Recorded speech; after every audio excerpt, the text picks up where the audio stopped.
یہ ایک قسم کا کور اپ ہی لگ رہا ہے، کیونکہ اگر انہی لوگوں نے جنہوں نے ایکسٹرا جوڈیشل ایکسیکیوشن کیا ہے وہی انویسٹیگیٹ کریں گے تو انہی بیسس پہ یہ نظر آ جائے گا کہ یہ ایکسٹرا جوڈیشل ایکسیکیوشن ہے، کیونکہ یہ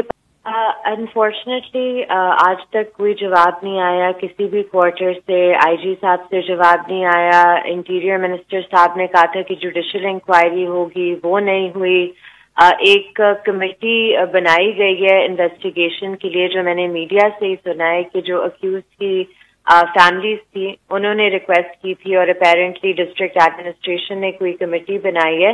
بٹ یہ ایک قسم کا کور اپ ہی لگ رہا ہے، کیونکہ اگر انہی لوگوں نے جنہوں نے ایکسٹرا جوڈیشل ایکسیکیوشن کیا ہے وہی انویسٹیگیٹ کریں گے تو یہ ایک امپارشل یا انڈیپینڈنٹ انویسٹیگیشن تو نہیں ہو سکتی۔ تو آج تک تو کوئی جواب نہیں آیا ہوا، بٹ ہم مزید بھی لکھیں گے اور جو ہم نے لیگل ایکشن بھی لینا ہوگا اس پر بھی ہم ابھی سوچ غور کر رہے ہیں۔ بٹ ایمان صاحبہ یہاں آپ سے پوچھنا پڑے گا کہ آبویسلی آپ اس کو اتنے ایویڈنس سے ایکسٹرا جوڈیشل کلنگ کہہ رہی ہیں، آپ کے خیال میں کافی ثبوت موجود ہیں؟ بیکاز آبویسلی آپ ایک وکیل بھی ہیں، آپ سے بہتر کون جانتا ہوگا کہ کس طرح کے ایویڈنس چاہیے ہوتے ہیں to call something an extra judicial killing, اور کیا یہ کورٹ میں پروو ہو سکتی ہے؟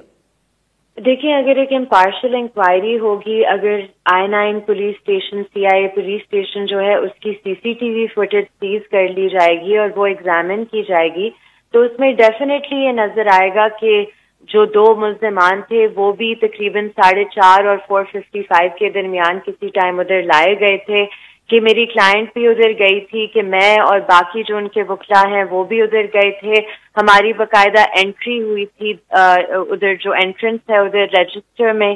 تو اگر یہ سارے ثبوت منگوا لیں، اس لیے ہم نے NCHR کو لکھا ہے کہ ایٹ لیسٹ جو یہ چیزیں ہیں انہیں پریزرو کی جائے، بیکاز انہی بیسس پہ یہ نظر آ جائے گا کہ یہ ایکسٹرا جوڈیشل ایکسیکیوشن ہے، کیونکہ یہ 15/2 کو پولیس کی کسٹڈی میں تھے۔ اور اس سے اوپر جو ان کی فیملیز ہیں اکیوز کی، انہوں نے بھی میڈیا سے بات کی اور درخواستیں دی ہیں ہائی کورٹ میں، جہاں وہ اسی چیز کو کنفرم کر رہے ہیں کہ 15/2 کو ہی گرفتاری کی گئی تھی۔ تو یہ تو پولیس اور آفیشیل ورژن کو بالکل نگیٹ کرتی ہے۔